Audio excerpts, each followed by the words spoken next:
अभी रिसेंटली अगर हम देखें तो जिस तरह से न्यूजीलैंड में हमने T20I सीरीज़ हारी है, उसमें हम तकरीबन हर डिपार्टमेंट में ही फ्लॉप हुए हैं।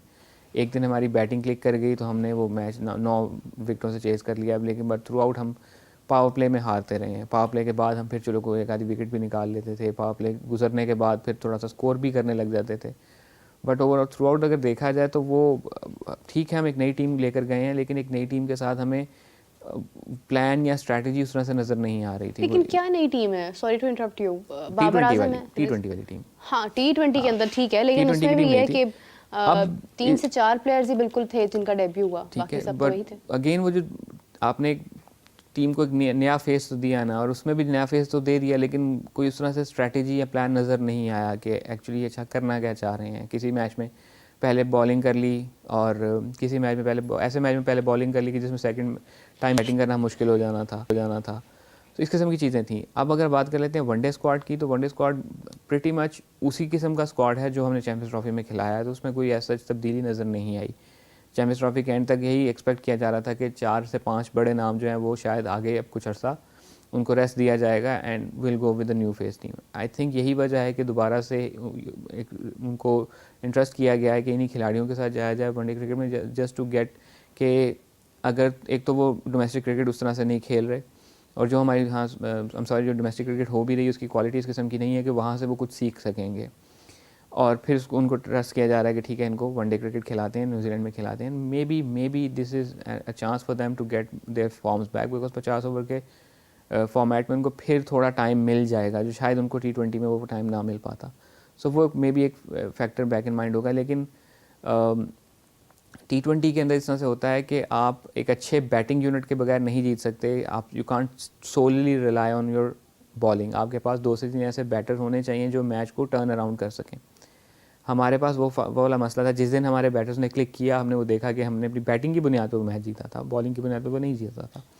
वनडे के केस में ऐसा है कि आप थोड़ी सी ऑफ कलर बैटिंग के साथ इसमें एक आधा खिलाड़ी अच्छा उसके एक टीम बनाकर अपनी बॉलिंग की बुनियाद पर खेल सकते हैं, बिकॉज वो उसमें आपको एक चांस मिल जाता है वनडे में। वो वाली चीज़ है। दूसरा इट्स अ लॉन्गर फॉर्मेट। और दूसरे न्यूजीलैंड की टीम की भी बात की जाए तो उसमें भी कई बड़े खिलाड़ी नहीं है। सब कुछ लोगों की IPL की कमिटमेंट्स हैं, कुछ लोगों को रेस्ट दिया जा रहा है, और एक नई टीम लेके आए। यहाँ पे आप देखें कि वो हमसे कितना छोटा मुल्क है, लाहौर से भी कम आबादी है पूरे मुल्क की। हाँ, और इस वक्त वो 3 टीमें बनाकर डोमिनेट कर रहे हैं। हाँ, 3 टीमें बनाकर खेल रहा है। ये साबित करता है कि एक तो टैलेंट उनके यहाँ, उस टैलेंट को आइडेंटिफाई करना एंड उसको पॉलिश करना, एंड एक रोबस्ट सिस्टम का होना बहुत ज़रूरी है। हमारे यहाँ अनफॉर्चुनेटली इस वक्त फिर हम दोबारा उसी शायद पोजीशन पे आ गए हैं कि हमें हमारे डोमेस्टिक स्ट्रक्चर में भी कोई बड़ा फास्ट बॉलर नज़र नहीं आ रहा कि जो स्टेप अप कर सके। आप देखिए कि ये जो अभी इन्होंने जो नई टीम बनाई हुई थी T20 की, उसके अंदर हमने किसको कोई बहुत एक्स्ट्रा ऑर्डिनरी देखा है। ठीक है, आपने आखिरी मैच में सुफियान मुकीम को खिलाया, हाँ, उसने आउट भी करके दिया, फ़ायदा भी दिया, आउट भी करके दिया। उसको थ्रू आउट द टूर्नामेंट आपने चांस नहीं दिया, चैंपियंस ट्रॉफी के लिए कंसिडर तक नहीं किया, हालांकि उसने साउथ अफ्रीका में परफॉर्म किया हुआ था। सो वो वाली चीज़ अभी again I think we need to go background to drawing board का एक्चुअली हम करना क्या चाह रहे हैं। ठीक है, हम ऊपर तो हमने एक टीम बना दी है, जो कि मैंने एक दफ़ा एक मैच में, आई थिंक चैंपियंस ट्रॉफी के मैच में मैंने ट्वीट किया था कि ये टीम नहीं है, ये तजर्बा गाह है, ये लेबॉर्ट्री बना के रख दी है हमने, इसमें तजर्बे चल रहे हैं। तो ठीक है, हमने अगर अपनी नेशनल साइड को एक तजर्बागाह बना दिया हुआ है, हम वहाँ पे आप साइड पे तजर्बे करें। नीचे हमारे पास क्या कोई खेप मौजूद है जिसको हम खिला सकें। हमारा डोमेस्टिक क्रिकेट का टॉप रेड बॉल का परफॉर्मर है मूसा खान, उसको टेस्ट मैच में नहीं हमने चांस दिया, जबकि मुल्तान में हमने काशिफ अली को खिला दिया। मूसा खान को खिलाया जा सकता था, मूसा खान को साउथ अफ्रीका ले जाया जा सकता था, वहाँ पे विकेट्स को सपोर्ट कर सकती थी रेड बॉल क्रिकेट में, जो सेकंड टेस्ट मैच स्पेशली हुआ है। उसी तरह से उसको अभी भी वाइट बॉल के लिए भी कंसिडर नहीं किया जा रहा। तो ये वाले मसले मसाइल भी हैं कि जो डोमेस्टिक क्रिकेट खेल रहे हैं कि उनको कोई इंसेंटिव नज़र नहीं आ रहा। वो जो डोमेस्टिक क्रिकेट खेल रहे हैं, फिर हमें ये भी कहा जाता है कि डोमेस्टिक क्रिकेट की क्वालिटी इतनी अच्छी नहीं है, जो कि मेरे जैसे लोग ही कहते हैं, बट जिन्होंने उसकी क्वालिटी बेहतर करनी है वो उसके लिए कुछ नहीं कर रहे हैं। डोमेस्टिक क्रिकेट को कंपेटिटिव बनाना भी ज़रूरी है। हम एग्जाम्पल दे देते हैं कि जी इंडिया के डोमेस्टिक क्रिकेट को देखें या ऑस्ट्रेलिया के डोमेस्टिक क्रिकेट को देखें, तो उन्होंने जो एक सिस्टम्स बनाए हैं उनके साथ बार बार छेड़छाड़ नहीं की, उनको उन सिस्टम्स को एक लॉन्ग रन दिया है, और जब उसके बाद उन सिस्टम्स ने थोड़े से फ्रूट्स देना शुरू किए हैं। हमारे केस में ये एक सिस्टम तब्दील करके नया सिस्टम लाया जाता है, जब वो थोड़ा मेच्योर होने लगता है फिर दोबारा उस सिस्टम के साथ छेड़छाड़ शुरू कर दी जाती है। 2021 में जब हमारी टीम थोड़ी एस्टेब्लिश होना शुरू हुई थी, तो उसके पीछे वो 2 साल का टाइम था जब 6 टीमों का सिस्टम के साथ लाया गया। वो अच्छा सिस्टम था, बुरा सिस्टम था, अलग बहस है, लेकिन उसका रिजल्ट नज़र आना शुरू हो गया था। एंड देन 2022 के में जब सिस्टम को दोबारा से रोल बैक करके हम वही 1.5 दर्जन टीमों वाले सिस्टम के ऊपर गए हैं, उसके बाद से रिजल्ट आपके सामने है कि हमारे पास नहीं है क्वालिटी। आप खिलाएं, 18 टीमें खिलाएं, डोमेस्टिक क्रिकेट को 36 टीमों पे ले जाएं, टियर पे कर दें कि आपकी टॉप फ्लाइट क्रिकेट जो है वो इतनी कंपेटिटिव हो कि उसमें 8 टीमें हैं या 10 टीमें हैं, लेकिन कम टीमें हैं टॉप फ्लाइट क्रिकेट में, ताकि उस तक आने के लिए 18 टीमों के सिस्टम में थोड़ा सा कोई इंसेंटिव नज़र आए कि ऊपर की 8 टीमों में आने के लिए नीचे की 12 टीमों को या 10 टीमों को मेहनत करनी पड़ेगी कि वो अच्छा परफॉर्म करेंगे, तो वो प्रमोट होकर ऊपर जाएंगे, और ऊपर की टीमों को भी ये कंपटीशन रहेगा कि मुझे निचले 2 नंबरों पे नहीं आना ताकि मैं नीचे स्लिप ना कर दूं। अब जब 18 की 18 ने एक ही फ्लाइट में खेलना है, तो मुझे टीमों को, ऊपर की 3 टीमों के अलावा नीचे वाली टीमों को कोई फ़र्क नहीं पड़ता वो 17, 18, 16वें नंबर पे आ रहे हैं, बिकॉज वो एक सेट हो जाएगा यार ये 2-3 टीमें हैं जिनके यही नंबर आने, वो तब तक रहेगा जब तक कोई डेवलपमेंट माइंड को जहन में रख के उनको डेवलप करने का मौका नहीं दिया जाता। दूसरी सबसे बड़ी चीज़, जब तक आप रीजन्स को एम्पावर नहीं करते, उनको एम्पावर करेंगे तो आप उनको अकाउंटेबल भी कर सकते हैं, जब तक उनके पास पावर ही नहीं है आप उनसे सवाल भी नहीं पूछ सकते। सो ये वाले मसले हमारे रहेंगे।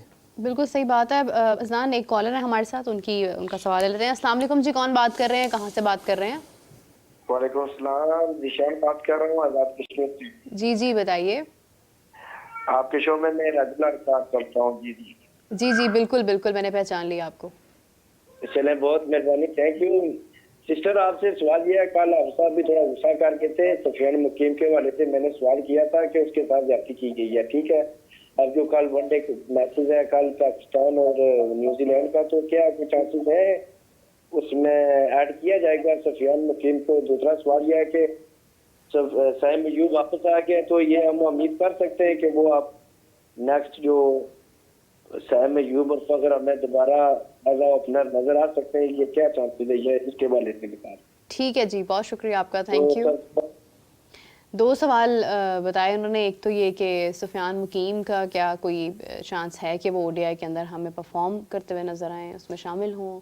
आई थिंक अगर ओवरऑल सुफियान मुकीम की फॉर्म देखी जाए तो वो इतनी अच्छी थी कि उसको कंटिन्यू करना चाहिए था विद चैंपियंस ट्रॉफी भी, जैसे मैंने पहले कहा कि उसको चैंपियंस ट्रॉफी में भी होना चाहिए था, उसको न्यूजीलैंड वाले T20 आईज में भी मौके मिलने चाहिए थे।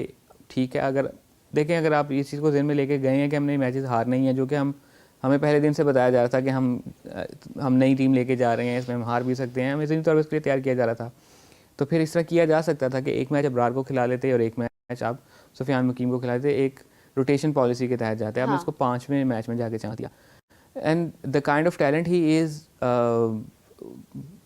कुछ वही नहीं कि उसको हमारी वनडे साइड में होना चाहिए, इसमें कोई क्वेश्चन की बात नहीं है। लेकिन अगर आपके पास ये आ जाता है कि जी हम 2 स्पिनर्स के साथ जाएंगे, 1 स्पिनर के साथ जाएंगे, तो वो वाला सवाल ये कि यहाँ की कंडीशंस में हम 1 स्पिनर के साथ गए थे, न्यूजीलैंड में जहाँ पे स्पिनर्स को ख़ास हेल्प नहीं मिलती सरफेस से, वहाँ पर हम मल्टीपल स्पिनर्स के साथ गए हैं। लाइक T20 की साइड में अगर देखें तो Shadab was there, Abrar was there, Khushdil Shah और सलमान अली आगार पार्ट टाइम स्पिनर्स वहाँ मौजूद हैं, तो आप इतने मल्टीपल स्पिनिंग ऑप्शंस के साथ गए। परफॉर्मेंस एफिशिएंट नहीं थी ना, अगर वो, मैं वही कह रहा हूँ ना कि अगर वहाँ पर आपने जब देख लिया कि आपको अबरार से वो चीज़ नहीं उस तरह से मिल पा रही, तो आप रोटेशन पॉलिसी पे चले जाते अगेन, क्योंकि ये टूर्नामेंट नहीं था, it was a bilateral series. और अभी हम अगर इस चीज़ को ध्यान में लेके चल रहे हैं कि हमने इसको एशिया कप के लिए तैयार करना था, हमने वर्ल्ड कप के लिए तैयारी करनी थी, सो उन चीज़ों को जहन में रख के अगर चल रहे थे तो फिर उसको इसी तरह से लिया जाता कि ठीक है हम वहाँ तक एक, और आप ये भी जहन में रखें कि जो हमारी एशिया कप होना है वो ऑब्वियसली एशिया में ही होना है, तो वहाँ पे आपको थोड़े से स्लोअर बॉलर्स की ऑप्शन ज़्यादा बेहतर चाहिए होंगी, बिकॉज स्पिन फ्रेंडली कंडीशंस होने के इम्कानात हैं। और इवन आपके जो फास्ट बॉलर्स होंगे उसमें भी आपके पास वेरिएशन वाले, या तो आपका बहुत एक्सप्रेस पेस फास्ट बॉलर हो, या फिर ऐसा होगा जो सरफेस के हिसाब से वेरिएशंस कर सके, तो इस किस्म की ऑप्शंस आपको ध्यान में रखनी होगी।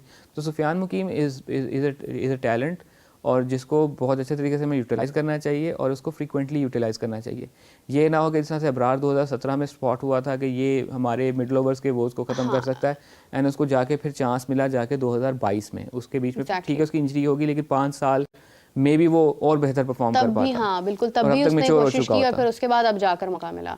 और दूसरा सवाल साइम अयूब के बारे में उन्होंने किया है कि साइम अयूब की वापसी क्या मतवक्के है? अभी मेरे ख्याल से ऑब्वियसली PSL के अंदर तो डाउटफुल होगा, क्योंकि स्टिल उनका रिहैब चल रहा है। वैसे वो बेहतर है, मगर रिहैब जब तक नहीं होगा, टेक्निक ठीक नहीं होगी, तब तक तो मेरा नहीं ख्याल है कि वो, आई थिंक जब तक वो 100% फिट नहीं हो जाते उनको खुद को भी रिस्क नहीं लेना चाहिए। हाँ, मैच फिट होना बहुत ज़रूरी है, उनका 100% फिट होना बहुत ज़रूरी है। एंड यहाँ पर बोर्ड का रोल आ जाता है कि उनको ये सेंस ऑफ सिक्योरिटी प्रोवाइड करें कि तुम्हारी जगह कहीं नहीं जा रही। whenever you are fit enough to play, तो अपनी फिटनेस प्रूव करो, अपनी फॉर्म प्रूव करो, एंड आपके लिए जगह मौजूद है। और अगर देखा जाए तो इट्स नो ब्रेनर के फ़खर और साइम दोनों के फिट होने की सूरत में हमारे पास ओपनिंग स्पॉट में इन दोनों से बेहतर इस वक्त ऑप्शन मौजूद नहीं है। फ़खर की fitness the longer run may be a question mark कि हम अगर 2027 के वर्ल्ड कप को जहन में रह के चल रहे हैं तो वो तकरीबन 2 साल बाद होना है। लेकिन अगर उसने डेफिनेटली एक चीज़ है जो हमने जहन में रख के चलनी है कि हमें ओपनर्स की क्या ज़रूरत है, क्या हमारे पास जो करंट लॉट है ओपनर्स की, क्या they are good enough to play the kind of cricket that we might be required in South Africa, Namibia and Zimbabwe.